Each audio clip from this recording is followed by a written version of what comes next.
Halo teman-teman, selamat datang di program studi Ilmu Komunikasi Universitas Pajajaran. Saya Sarah Aisyah, dosen mata kuliah penulisan kreatif.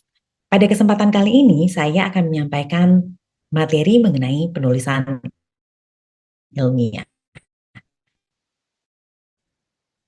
Nah, apa sih pentingnya mempelajari penulisan ilmiah? Dalam perjalanan, teman-teman akan dihadapkan pada berbagai jenis tulisan ilmiah. Misalnya nih, artikel-artikel yang ada di dalam buku, artikel jurnal, ataupun diktat dan modul perkuliahan. Selain itu, nanti akan ada masanya nih, teman-teman itu akan diminta untuk menuliskan artikel ilmiah. Atau di akhir masa perkuliahan, skripsi. Itu kalau persyaratannya tidak berubah ya teman-teman. Dengan demikian, mari kita coba eksplorasi lebih lanjut tentang apa itu tulisan ilmiah, serta karakteristiknya. Mudah-mudahan bisa bermanfaat. Nah, kita mulai dengan apa yang disebut dengan karya ilmiah. Definisi karya ilmiah itu macam-macam, tapi agar kita bisa memiliki definisi yang sama, saya memilih untuk menggunakan definisi dari Fawaid dan juga LIPI. LIPI itu adalah Lembaga Ilmu Pengetahuan Indonesia. Di sini, Fawaid menyatakan bahwa tulisan ilmiah itu adalah tulisan yang tidak didasarkan pada spekulasi, klaim, perandaian, sangkaan, atau opini semata. Dari sini kita bisa menyimpulkan bahwa tulisan ilmiah itu harus punya dasar yang kuat. Selain itu, dalam konteks akademik, Fawaid juga menambahkan bahwa tulisan akademik itu harus diperkuat oleh data dan fakta, serta bisa dibuktikan secara empiris. Nah, selain dari bukunya Fawaid, kita juga bisa menemukan definisi tulisan ilmiah yang bersumber dari LIPI. Di sini, apabila kita lihat di Salindia, karya tulis ilmiah itu adalah tulisan hasil litbang. Litbang itu penelitian dan pengembangan dan atau tinjauan, ulasan, kajian, dan pemikiran sistematis. Nah, ini bisa menjadi dasar bagi teman-teman untuk mengklasifikasi mana sih yang termasuk tulisan ilmiah dan mana yang bukan. Lalu dituangkan oleh perseorangan atau kelompok yang memenuhi kaidah ilmiah. Sering nih ada pertanyaan, berapa sih jumlah maksimum orang yang bisa terlibat dalam penulisan karya ilmiah?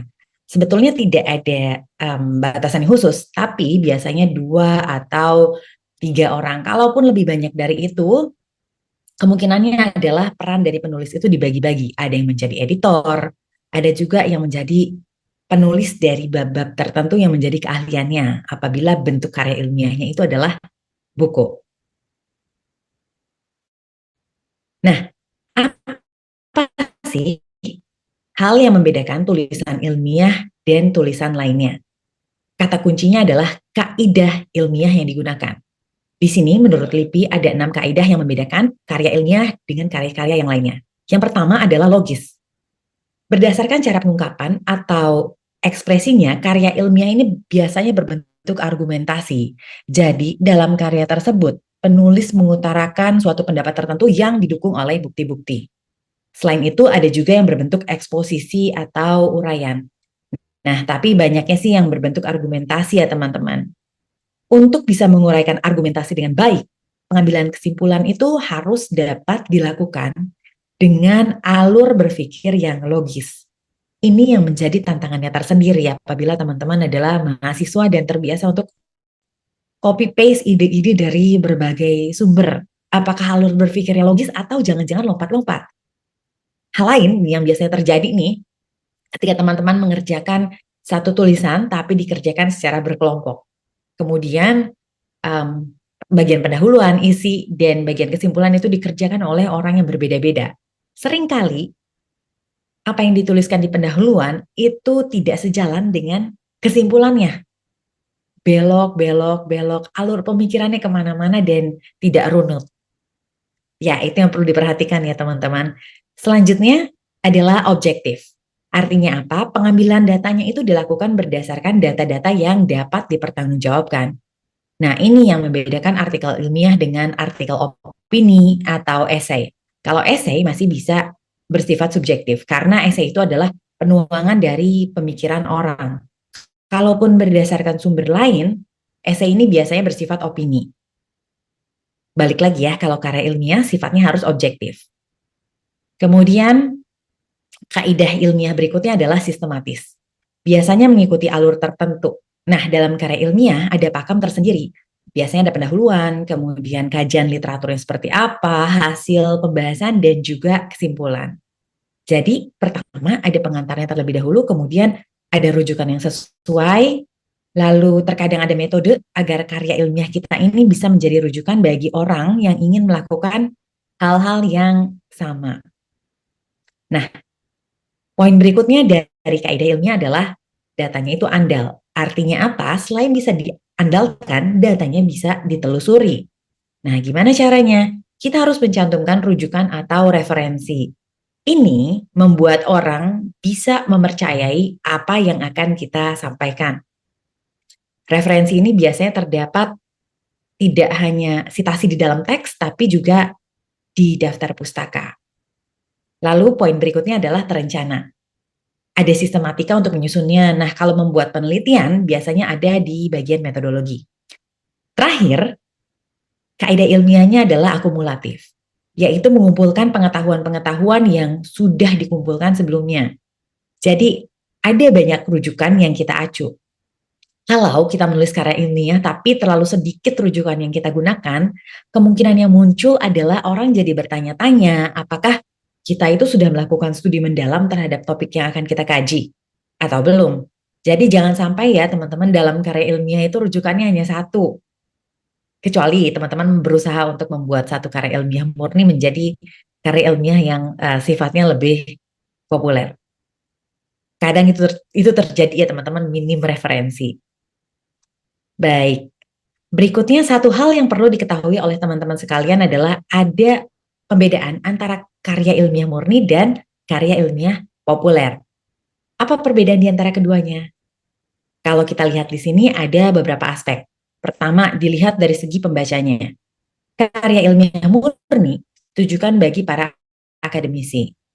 Kalau kita membuat karya ilmiah seperti skripsi atau tesis, tujuannya adalah untuk diperiksa oleh penguji atau peneliti lain. Sementara itu, karya ilmiah populer ditujukan bagi masyarakat umum. Nah, ilmu menjelaskan tentang bagaimana DNA salmon mempengaruhi kesehatan dan tampilan kinclong. Nah, kalau dijelaskan secara kimia mungkin penguraiannya akan kompleks dan menggunakan banyak sekali terminologi kimia. Tapi apabila disajikan untuk masyarakat awam, bahasa yang digunakan adalah bahasa yang lebih populer, yang lebih mudah dipahami oleh pembaca. Sifatnya itu sederhana, ringkas, dan juga padat. Dalam karya ilmiah murni, kita menggunakan bahasa selingkung ilmiah. Biasanya kalimatnya panjang-panjang, paragrafnya juga lebih panjang. Artinya apa? Teman-teman perlu waktu yang lebih banyak untuk betul-betul memahami apa sih yang sebetulnya disampaikan oleh penulis. Nah, kemudian karya ilmiah itu kaku dan sistematis. Biasanya nih setiap instansi punya ketentuannya masing-masing, mulai dari sistematikanya seperti apa sampai batasan jumlah kata. Karya ilmiah juga minim subjektivitas, yang biasanya ditunjukkan dengan banyak-banyaknya kalimat dalam bentuk pasif. Kalau teman-teman menggunakan kalimat dalam struktur aktif, kan kita menonjolkan pelaku ya, kita harus menjelaskan subjeknya itu siapa.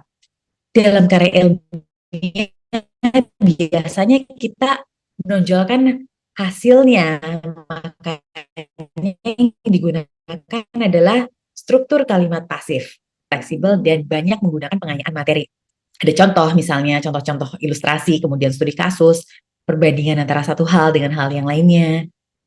Kadang-kadang dalam karya ilmiah populer itu bisa masuk subjektivitas, berdasarkan rujukan juga diperbolehkan. Misalnya nih, teman-teman mengatakan bahwa menurut saya di antara 3 pilihan, pilihan A adalah yang terbaik. Nah, itu boleh ada opini di dalamnya.